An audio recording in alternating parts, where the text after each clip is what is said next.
qu'est-ce que la nature matière et la nature forme?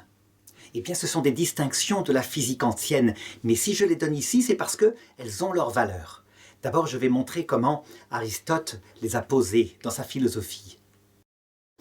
À son époque, donc bien avant Jésus-Christ, il avait ses 5 sens pour observer les corps physiques. Et par exemple, il observait l'eau. L'eau, il constatait qu'elle avait une forme, non pas forme au sens qu'elle a pris la forme de ce verre, mais qu'elle avait une structure immanente, vraiment toujours présente et qui lui donnait des propriétés qu'on retrouvait partout, là où il y avait de l'eau qui ressemblait à de l'eau, l'eau de mer étant un petit peu différente.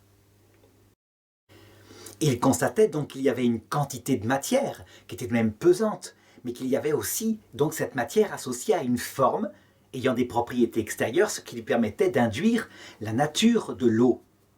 Il ne savait pas à quel niveau se situait cette nature. L'histoire des atomes, etc. n'était pas accessible à son époque. Par contre, il constatait ceci.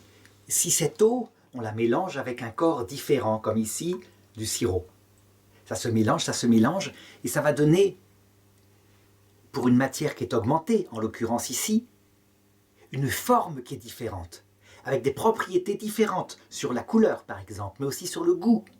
Mais des propriétés qui peuvent être radicalement changées quand on mélange l'eau par exemple avec du plâtre.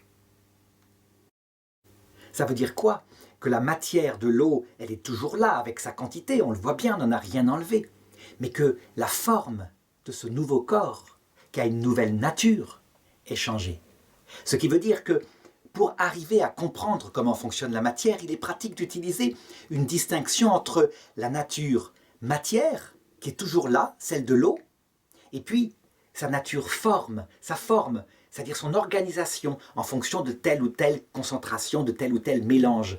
Et cette forme peut changer, ce qui permet d'induire d'ailleurs un principe à ce nouveau corps-là qui est rouge, un principe d'unité, une nouvelle nature, c'est, on pourrait dire, la nature du sirop de grenadine. Alors on pourrait se dire, c'est une physique dépassée, maintenant on sait bien que ça fonctionne beaucoup plus complexement, on connaît les atomes, les molécules, etc. On va voir qu'en fait ce n'est pas dépassé, que les atomes sont une matière avec une forme qui donne, en s'alliant entre eux, des molécules qui sont une matière avec une nouvelle forme et donc une nouvelle nature. Ça veut dire que ça se passe au niveau de l'intime de cette matière, mais que véritablement il y a toujours forme, ça veut dire structure, et toujours matière. On pourrait donc se demander, mais en fait, qu'est-ce qui existe le premier? La nature matière ou la nature forme? L'idée serait peut-être de se dire, la nature matière a dû exister en premier, puis peu à peu elle a pris une forme, c'est-à-dire une structure. La réalité c'est que non. C'est une distinction de notre intelligence. Dans la réalité, il n'existe jamais de matière sans forme. La matière existe toujours avec une structure. C'est comme ça qu'elle est donnée dans le réel. Mais cette structure peut évoluer. Et je dirais, ça permet de comprendre d'ailleurs fondamentalement, de chercher en tout cas à comprendre la nature de la matière en général. Et ça, c'est ce que tente de faire maintenant la physique moderne.